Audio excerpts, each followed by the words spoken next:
In this podcast episode, we are continuing with the conversation from the previous episode. This is part two of confidence knowing when is it time to go. So if you haven't listened to the last episode yet, just hit pause on this one, hop on over, go check that one out first because this is a direct continuation of that conversation. And for those of you who have already listened, I'm sure you have been just waiting for this episode to come out to hear the second half of the conversation. So I won't keep it from you any longer. Enjoy the rest of the conversation around confidence, knowing when is it time to go. Well, hey there. I'm Liz St. Jean, and this is the Rise in Your 9 to 5 podcast, where I help sensitive high performers who want to have meaningful and fulfilling careers, making an impact in the world. It's where strategy meets intuition to become a better leader with more joy, less stress, and endless impact. So let's break free from perfectionism, imposter thoughts, and that inner rule keeper that keeps you in a career comfort zone. It's time to become unapologetically you and step into the life you were meant to live. We're going to talk presence, productivity, and having it all. Or, as my 4-year-old would say, we're going to take over the world. So let's get to it. Heather, I hope it's okay to mention this, but I remember on the thread, the original thread where we were talking about this, you made such a wonderful comment about how if I'm paraphrasing it, it's that you don't even particularly love the term mentor or mentee because you feel like you learn so much from the people, whatever position they're in, what stage of their career. And I was hoping to hear more from you about that in the context, especially what Leslie was just saying. Yeah, so it's an interesting thought that's kind of come to a head for me over the last couple of years. I'll give you a little story behind it. I definitely grew up, having amazing mentors throughout my career. And I had the opportunity to work with this individual that I was just blown away with. I absolutely adored that individual's style, how they approached customers, how they approached internal colleagues at all levels. And it was really somebody I wanted to learn from. And in a conversation with that individual, I said, "Hey, would you mind being my mentor?"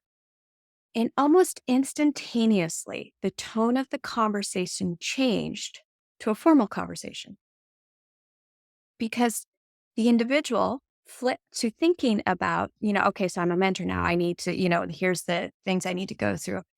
And even, had this great intake form, everything, which it was amazing. I'd never thought of it before to get to know me better, where my goals were. Where in reflection, all I wanted was, a casual conversation with somebody that I really enjoyed that individual's style, get their thoughts on things. So it made me reflect back on what I would have previously called, mentoring. And what did those individuals want from me? 9 times out of 10, the individuals I was connecting with wanted more of that casual conversation. They didn't necessarily want a formal mentoring coaching type moment. They wanted somebody to bounce an idea off. Hey, I saw this, or I was thinking about this, or I'm considering a career change. Is this the right time for me? They wanted that casual back and forth conversation. And the second part of that aha was in those conversations, I got just as much out of it as the other individual hopefully did. You never know, right? By listening to them. And it usually ended up being a little nugget that I've been searching for myself in another part of my career or conversations that I extracted from that conversation that was impactful. And so that's why I shy away usually from using the term mentor in most of my conversations, unless it's a formal type engagement, because I do tend to find it changes the tone and it doesn't always necessarily go in the direction that that individual may need it to go at that time. Super interesting. Leslie, it looks like you have a thought. Yeah, Heather, I honestly despise might be a strong word, but really greatly dislike the formal mentor mentee program. I believe that it never actually works as intended because now there is a forced relationship that usually in some way at companies require some type of documentation. So now it just becomes more work. And my best mentor experiences, both being what I'll call mentee and being a mentor to someone, have been when it's never been actually established until years after the relationship has formed. And I have found that those have been the keys to my success, both being around someone, because it's usually when I'm looking at a mentor, quote unquote, it's someone that I usually, like you, greatly respect and want to learn more from and get those kernels of wisdom from. And usually what they're looking for me, similar to what you're saying, is someone to listen to them in an informal, casual way that will give them feedback that their direct reports might not give them, or others in the food chain of the organization won't give them. It's not disrespectful or callous, but it's more honest, to go back to the thread about you want honest feedback from people. And as a mentor, I've been able to give honest feedback, and I've never called myself a mentor to someone. I use that term when someone has said to me that they really felt that I've been a great mentor to them when I wasn't even thinking that way. What I will also share, the greatest way to ruin a mentor mentee relationship, especially an informal one, is to report to that person formally. And one thing that's coming up for me, I'm thinking about the mentor conversation and around this piece around knowing when to leave, or in Heather's where we're going to. What advice would you give someone who they are thinking like, oh, I could reach out to this person? What advice would you have about that, either that reach out, the kinds of information that would be most valuable to solicit from that person to help them make their decisions? So, Liz, what I hear you asking is if the mentee reaches out to the mentor to engage, and again, I paraphrasing back to you, to engage in that conversation because they're considering a change, and what pieces of information the mentee should bring to the conversation for the mentor to kind of better understand the situation. Yeah, exactly. And also, what information could they solicit, ask for from the mentor that would help them? Love it. Again, it goes back to me is, absolutely, you both hit it on the head, Leslie and Liz, reach out. Again, none of us are going to turn that call down. If you want to chat, ring me up. Happy to do that. First thing I'm going to ask you in that conversation is, where do you want to be in 5 years? Let's take that and back that into this decision in this moment in time, because that decision at this moment in time, again, is wrapped up in emotions. Your 5 year probably isn't, so you can look at it a little differently. Plus, it helps me with somebody who may not be as fluent with your goals to better gauge and help guide that conversation. Because my job isn't to tell you a decision. My job is to guide you in that conversation to help you get to the decision that's right for you. Right. And so come with, what is your 5 year goals, or some version of it. It doesn't have to be title based, but tell me, do you want to have direct reports? Do you want to be managing, a large, giant organization, have financials, whatever it could be? Do you want to be retired? That's good. Awesome. No problem. So come with that, and then come with what's got you wrapped up in this decision at this point in time. Are you running away from something? Is something going on that you're not happy about, that you're seeking something new? Or did this just new opportunity or new decision point come to you in some form or fashion, and it's so intriguing, you're really considering it even though you weren't looking? And then we can kind of tease some of that out of where what works for you? What do you need out of this right now? Love that. Yeah. Leslie, what do you think? Yeah, I love that too. What I would also say is, thinking about more of that extended network, right? That we're talking about, that you want to reach out to get some guidance, is finding the people that can maybe answer some informational aspects for you. So for me, it was an industry change from construction to commercial real estate. And while they fall under a general umbrella, it's still different sides of the industry. And so ask them what information, if you know that they're in the real estate industry now, what do you know about this company that that I'm thinking about going to work for? What do you know about these people? Especially if you see that they have some mutual connections, right? Stalking on LinkedIn in private mode is totally acceptable. If that's where you feel that you need to be and don't want someone to see what you're looking for, totally acceptable, because it helps you figure out what you don't know and what you're trying to solve for. And so partially for me, when I was looking for the decision to leave, I went from a very, very large established company to a company that, quite frankly, I had never really heard of before and had only been in business for 5 years. Talk about a big change, right? So forget about the confidence of just, am I ready for this move? Am I ready to take on this additional responsibility? Are they going to really believe that they made the right choice when they also chose to hire me? And am I really ready for this recent responsibilities and this greater independence? There's also just the very basics of, is this company established? Where are they going? What is the industry news, or insight about them from others that are their peers or competitors? And if you have friends or connections within that, use them, because for a large group of us, we're mothers and we have a family to provide for. And in my case, I'm a single mother. And so I, and so there is nothing wrong with trying to get some just general industry information or company information that you can't glean from a website or from interviews with people within the organization, but that you can get from your extended contact list. That honestly, that information and the information that I gleaned from the company, from my extended network, is what made me feel ultimately confident, saying, I'm ready for this change. This is great.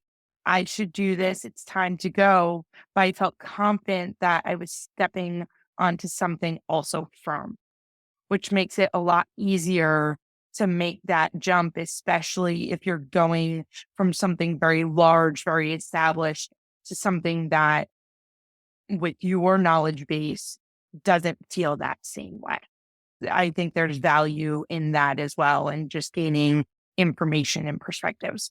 Yeah. And that goes to that piece that we were hearing earlier about that diversity of network too, right? Having that sounding board, diversity and sounding board. I want to mention for people listening to, if especially we have talked a fair amount about extended networks and reaching out. If this is something that you want to hear more about or you want more resources on, and do a little plug here. If you've been a listener, you know that I have the form on my site at themintambition.com/ideas, where you can let me know. You can let me know what you want to hear on the podcast. So because there's lots of different resources and experts and my own thoughts on how you can do that. So please hop on over there and let me know if you want to hear more about that, because as you've heard, this has come up. It's been a bit of a thread in this conversation. So one last thing before we start wrapping up, but one thing I really would love to hear from the two of you is around the emotions that can come up. I hear a lot of time from people around there's emotions around regret that can come up. Either they're worried about having regret or they're feeling regret, but also around guilt. Guilt comes up a lot around decision making, especially for people with families trying to make decisions around their families, guilt around leaving teams. And I'm curious if you've either experienced it yourself or even just have thoughts for how someone can work through that, and what to bear in mind when we're having those big emotions making a decision. See, Leslie, you ready to go on that? No, because I had a ton of big emotions, to share something fun.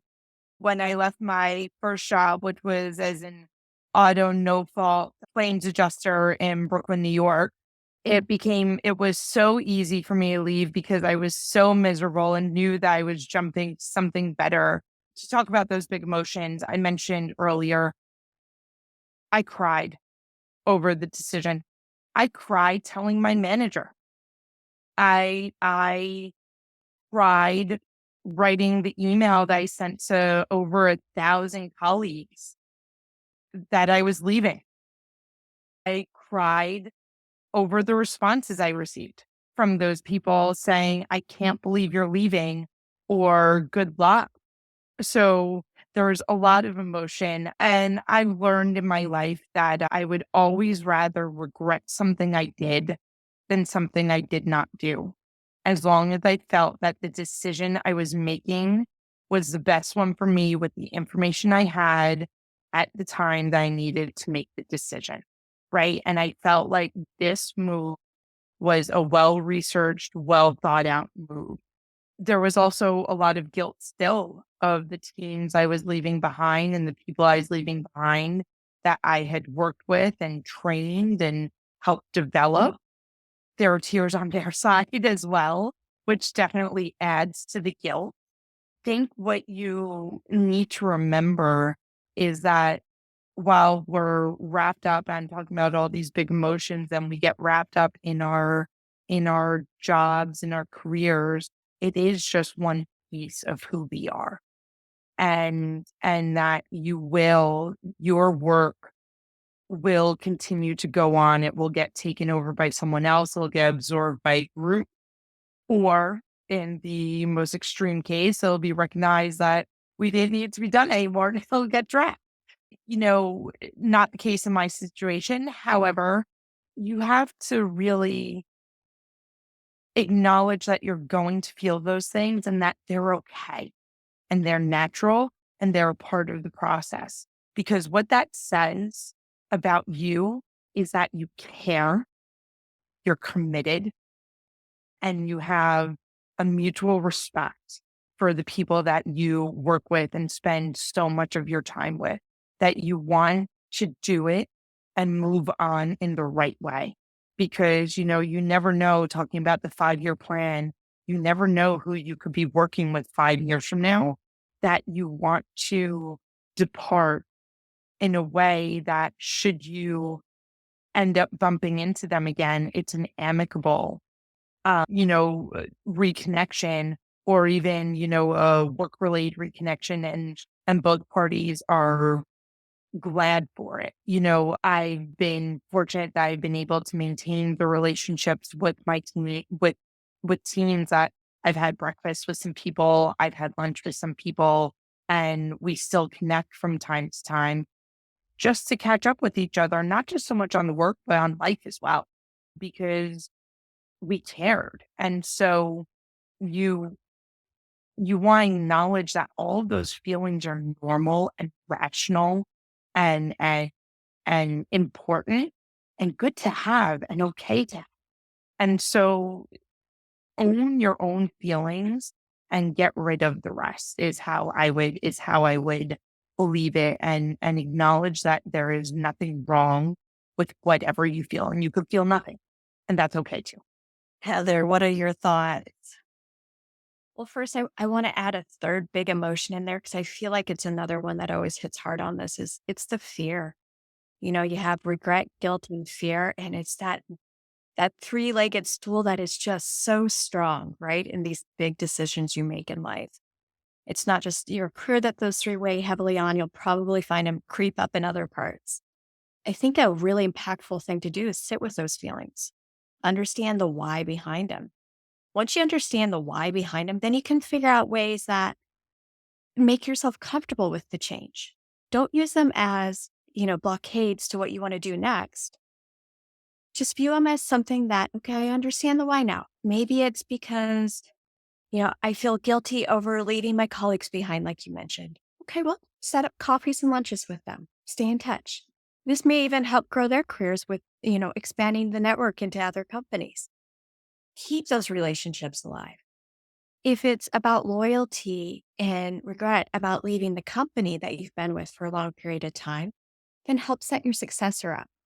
Leave behind, if they're hired before you leave, transition them really well.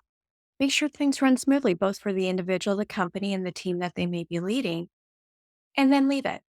Leave those emotions there. Enjoy the new opportunity that you get to go have and let them go. You now understand the whys.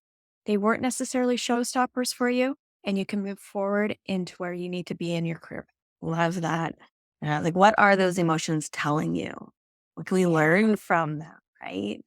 Right. They shouldn't stop you, but Never. you can't ignore them. Like, gosh, no, that's not a good thing. But you have to understand the why behind them. Otherwise, they're just going to sit and weigh you down. Totally, totally agree. And fear is a good one. And there's also not just guilt of the team you're leaving, but the guilt of how happy you are for your next opportunity, right? And you don't necessarily want to be jumping up and down happy when you realize that a lot of your coworkers might be miserable or could be miserable over the fact that you're leaving. So it's that mixed bag that guilt isn't always inherently negative either. And Leslie, I think you hit on an important one in yours, and I just wanted to reiterate it. In the regret, a great way I always look at it similar, it sounds like to you, is what will I regret less? Will I Right. regret less staying or going? Because that's a great gauge, right? Because you're going to have lots Hmm. of regrets in life, you know?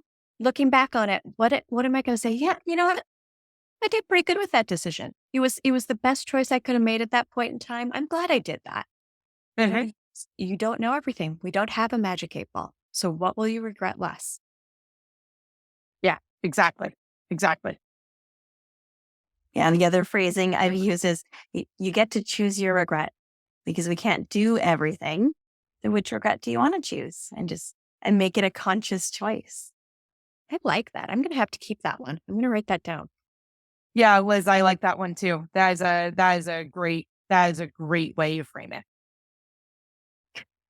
With that, as much as I know I'll regret ending this conversation, thank you both so much for this. This has been absolutely fascinating. I know listeners are benefiting so much from hearing about this. We touched on so many different things that'll be of value and allow them to be making those more, we can think of them almost as more powerful decisions, right? Or more conscious decisions. What can we learn from our emotions? How can we reach out to those extended networks? How can we go in with those ends and going in with information such as thinking, okay, what is my 5-year plan or my 10-year plan? So that I can both learn from my emotions, right? We don't ignore them, but also put on that rational side of the hat and be thinking forward, to Leslie's point, how am I growing? And to Heather's point, where am I going to? So it's not all coming from that more fear-based place or just trying to leave, but where are we going? How are we growing? Where is our growth opportunity? I absolutely love this conversation. It was so helpful. Thank you both so much for being here. I really appreciate it. Liz, thank you. Thank Great. you, Liz. Thank you. Thank you so much for listening to this episode. Now, before you go, make sure you click to follow the show. This way, you don't have to go looking for the latest episode. I'll come to you. Just click the plus button or the follow, and you'll get the latest episode fresh off the press. Thanks again. And remember that you are amazing. Now get out there and rise.